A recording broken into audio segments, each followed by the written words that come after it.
In the headlines, President Muhammadu Buhari approves Implementation Committee for Petroleum Industry Act. Gunmen kill 5 people in Bassa amid curfew in Plateau State. Ibadan youth protest killing of teenager by Amotekun. And on the foreign scene, uncertainty as 2.8 million Libyans sign up to vote.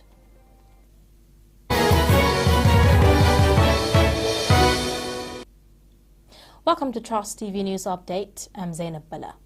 For more news updates, connect with us across all our social media platforms.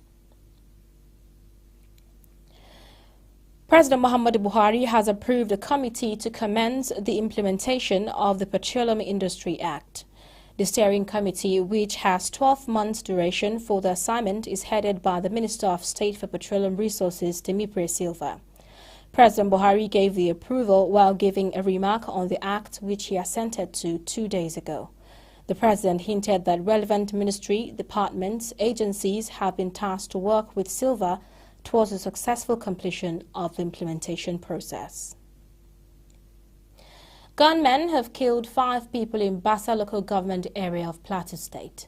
Reports indicate that the victims were killed when the gunmen attacked Chando Rechi village on Tuesday night. The national president of the Idigwe Development Association, Ezekiel Bini, confirmed the killings to newsmen in Jos on Wednesday. According to him, 4 other persons have not been found after they were captured by the gunmen. Now, National Orientation Agency in Plateau State has called on citizens, religions, traditional leaders and youth groups in Plateau to remain calm and maintain law and order in the state. This is contained in a statement issued by NOA State Director Nanyat Zinkat on Wednesday in Jos. Trust TV reports that the police confirmed that over 20 people were killed and 14 injured during the attack on the travelers. Plateau State government has since imposed a curfew on Bassa, Jos North and Jos South local government areas following Saturday's attack. He called on all to eschew violence and practice the virtue of tolerance, patience, love and forgiveness for the state to move forward. He explained that the curfew shall remain in place subject to further review by the State Security Council.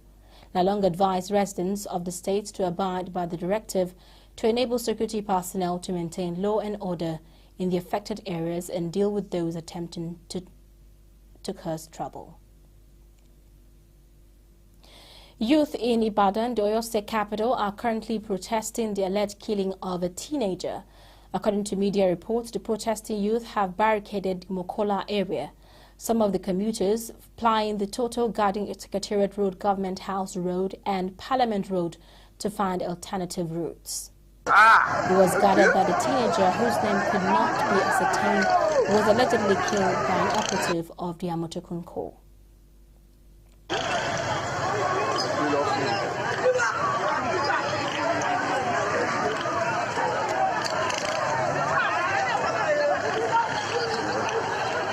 Sorry.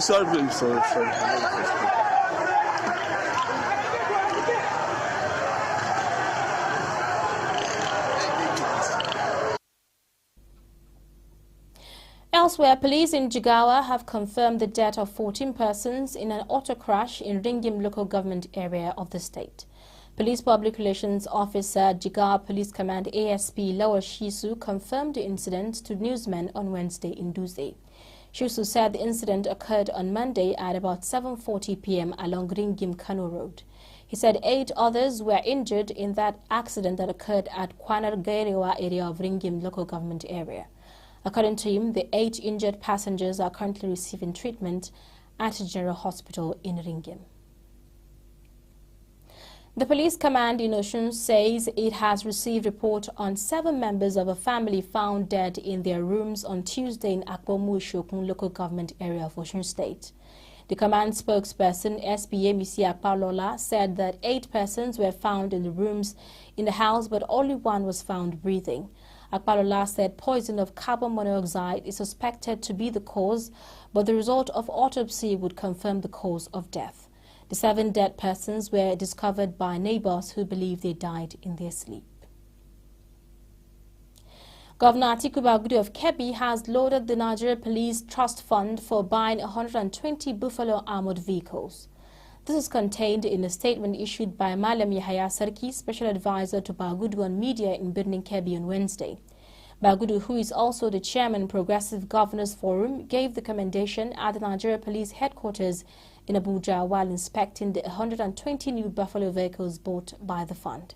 He said that the vehicles will assist in crime fighting. Also speaking, the Executive Secretary of the fund, Ahmed Sokoto, said the vehicles are part of the 200 vehicles procured by the fund in its 2020 budget as approved by the National Assembly. Kaduna State Governor Aminu Masari has encouraged residents in Jibia local government area of the state to take measures in order to protect themselves and their communities against bandits. He made the call when he personally paid condolence and sympathy visit to the families of the victims involved in the recent accident involving one of the customs vehicles, which has said claimed over 10 lives. Speaking in Hausa, the governor asked residents to buy guns and not to sit watching bandits attacking them. To lose their lives and to sympathize with those that are wounded in hospital or are nursing themselves at home. In addition, I also told them that government, through the Ministry of Justice, will work with them to demand for compensation and the prosecution of those who are responsible for the death and the injury of more than 10 people in Jibia. I appeal to them for calm, for their support,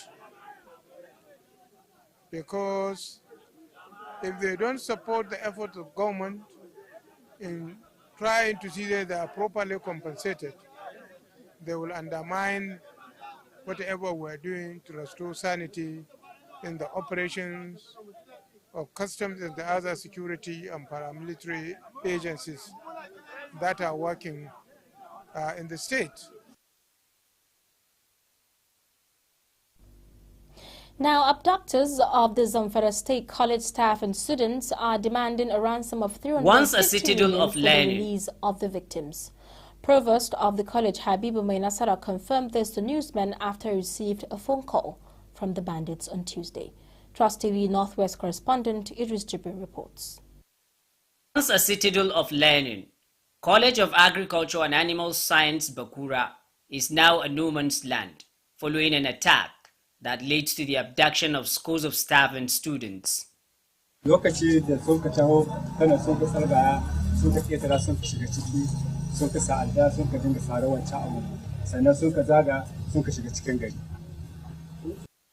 the rescue operations intensified, the bandits are demanding a ransom of 350 million naira to free the victims. According to the college provost, in a telephone conversation with the bandit, he has spoken with the victims, whom he says seems to be in good condition. 15 students, 4 our staff, then 1 commercial driver. 3 of our securities, 2 of our securities were killed, and 1 police officer was killed also. 3 of them were killed. Meanwhile, the commandant of the Nigeria Security and Civil Defense in Zamfara State assures the provost that a joint security effort is intensified to ensure safe return of both the staff and students of the college. From what I'm seeing here, I think there's need to have adequate security here, because this place is very far away from the town. And it's something that, like I was telling you, we'll have what we call the agro-rangers, agro-rangers. And if the school is enough for them, they have no problem. But with the combined team of both the police, the army. A hometown of the former governor of the state, Ahmad Sani Arima, College of Agriculture and Animal Science in Bakura local government is about 120 kilometers from the state capital, Gusau. Idris Jibrin, Trust TV News, Gusau. You're watching Trust TV News Update. Coming up after the break, federal government sets to declare day for senior citizens. This and more after the break. Stay with us. Get latest updates on current topical issues and breaking news by downloading the Trust TV mobile app on your Android devices. Go online, click Google Play Store, search Trust TV, install the app, and get doses of unfiltered information on happenings all over the world in your pocket. Trust TV, documenting the Nigerian story. My name is Samuel Dada. Yakubu Isa, ana mana kabila jeje. Aminu Musa.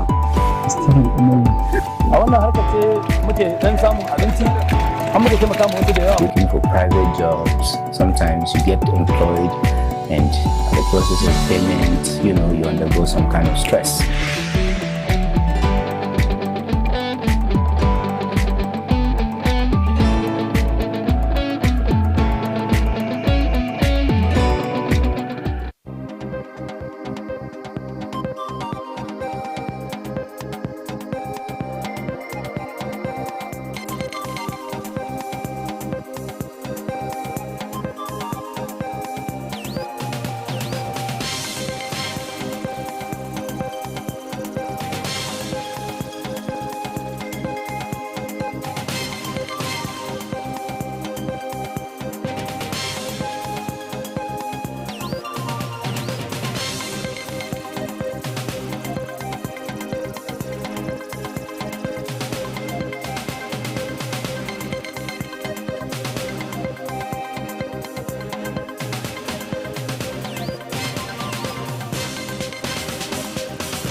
Thank you so much for staying with us. You are still watching Trust TV News Update. Now let's take a look at some of the stories that made headlines. Gunmen have killed 5 people in Basa local government area of Plateau State. And youth in Ibadan, the Oyo State capital, took to the streets to protest the alleged killing of a teenager. Still ahead, the Minister of Humanitarian Affairs, Disaster Management and Social Development, Sadia Umar Farouk, has given assurance that a special national day for senior citizens would be declared soon. Farouk gave the assurance when the management team of the National Senior Citizen Center, led by its Director General, Dr. M.M. Mokaru, paid her a visit in Abuja. Earlier, Mokaru appealed for the declaration of a National Day of Older Persons in Nigeria within the months of August and early September 2021 to herald the first ever National Senior Citizens Day celebrations in October 2021. The Adamawa State Emergency Management Agency says no fewer than 2,000 people have been affected by flood within a week across the state. Dr. Muhammadu Suleiman, the Executive Secretary of the agency, told newsmen on Wednesday in Yola that 227 houses and 300 farmlands were also destroyed by the flood. According to him, 850 of the victims and 161 houses were in Duhu district of Madagali local government area. He said that the people were displaced by heavy rains on Tuesday, which caused serious damages to farmlands and houses. Suleiman recalled that between August 11th and August 12th, more than 150 farmlands and about 66 houses were also destroyed by flood in Labaridi village, Sheleng local government area of the state. He assured that the agency and all their sister organizations were working to aid the affected communities. The Kano State Pilgrims Welfare Board says 2,300 intending pilgrims who deposited money for the 2021 Hajj pilgrimage will be refunded of their deposits. It is reported that the government of Saudi on June 12 said no foreign pilgrims will be allowed to perform the Hajj once again this year after Saudi Arabia restricted the annual pilgrimage to citizens and residents. The government set a maximum of 60,000 pilgrims in response to the coronavirus pandemic. The Executive Secretary of the board, Muhammadu Abba, said this in an interview in Kano. Abba said 5,500 intending pilgrims registered for the 2021 Hajj in the state. Still from Kano, a Kano State Upper Sharia Court sitting at Kofar Kudu has adjourned the trial of Abdul Jabbar Nasur Kabara to September 2nd to rule on its jurisdiction on appearance of Senior Advocate of Nigeria in the case. This is the second time Abdul Jabbar will be appearing in the court since the state government leveled blasphemy charges against him after a debate with some clerics in Kano.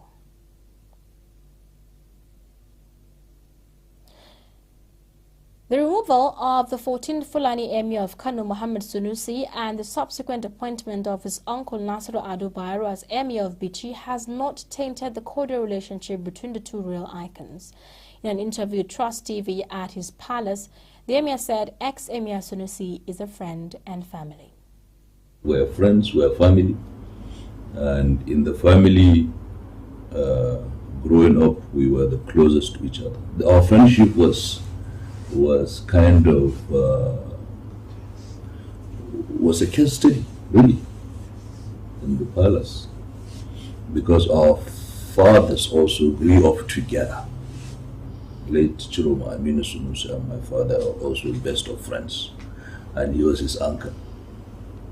My father is his uncle, and I'm his uncle as well, but he's an older nephew. So yes, we still maintain a good and cordial relationship. Government's total borrowing from the Central Bank of Nigeria through ways and means advances has ballooned to 15.51 trillion naira, rising by 2,286% in 6 years. Data collected from the CBN have shown. The 15.51 trillion owed by the federal government to the central bank is not part of the country's total public debt stock, which stood at 33.11 trillion as of March 2021, according to the Debt Management Office. The public debt stock comprises the debts of the federal government of Nigeria, the 36 state governments, and the Federal Capital Territory. In a letter of intent to the IMF, the Minister of Finance, Budget and National Planning, Zainab Ahmed, and the CBN Governor, Godwin Emefiele, said the recourse to central bank financing will be eliminated by 2025. And on the international scene, Libya's Elections Commission has closed its online voter registration portal ahead of national polls set for December. Commission head Imad Al-Said told journalists in Tripoli that some 2.83 million people in the North African country had signed up to vote and invited citizens overseas to register from Wednesday onwards.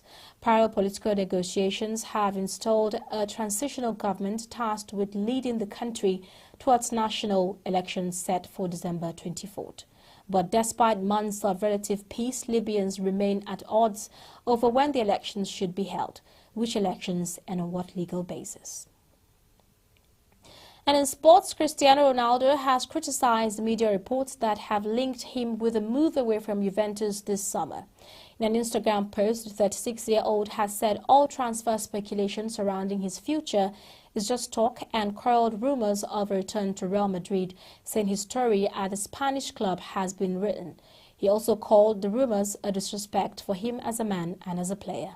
Earlier this week, reports from Spain linked Ronaldo to a return to his former club Real, as well as suggestions emerging of a move to Manchester City.